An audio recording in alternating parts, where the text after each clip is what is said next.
Huu ni mtanange kati ya Bi Mkubwa na mwanae Yona. Anza vizuri, nani huyu Bi Mkubwa? Bi Mkubwa anaandika nini hiki? Anaandika za Jumapili kwa herufi kubwa. Yona anaandika nini hiki? Anaandika unyama, anafuta. Anagundua kuwa na chati na Bi Mkubwa, anatumia lugha fasaha nzuri mama.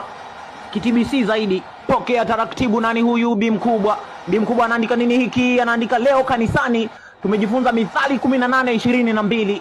Yona na keyboard. Yona na keyboard. Yona anafanya nini hiki? Anajibu kwa emoji za kucheka. Refa anacheki kwenye VAR kujua kwa nini Yona amecheka. VAR inaonesha apataye mke apata kitu chema, naye ajipatia kibali kwa Bwana. Yona kwa dole gumba lake la kulia na kushoto anauliza nini hiki? Anauliza mama, huyo mke atakula nini? Simama vizuri, nani huyu Bi Mkubwa? Bi Mkubwa anaandika nini hiki? Anaandika hicho unachokula wewe mwanangu. Yona ana type kwa jazba. Yona anaandika, unajua kuwa anashindia mihogo ya jero na energy drink? Anafuta.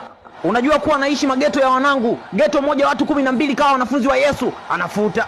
Kiwango cha uvumilivu cha wanawake wa siku hizi ni tofauti na enzi zenu mama? Anafuta. Kwanza siku hizi wake za watu wanalika kiulaini? Anafuta. Siamini ninachokiona. Baada ya papatu za kufuta na kuandika kwa takribani dakika 15, Yona anaandika sawa mama, nimekuelewa. What a wise young man. Kama tungekuwa tunawajibu wazazi bila kuchuja haya mawazo, tungekuwa tushawaua kwa pressure.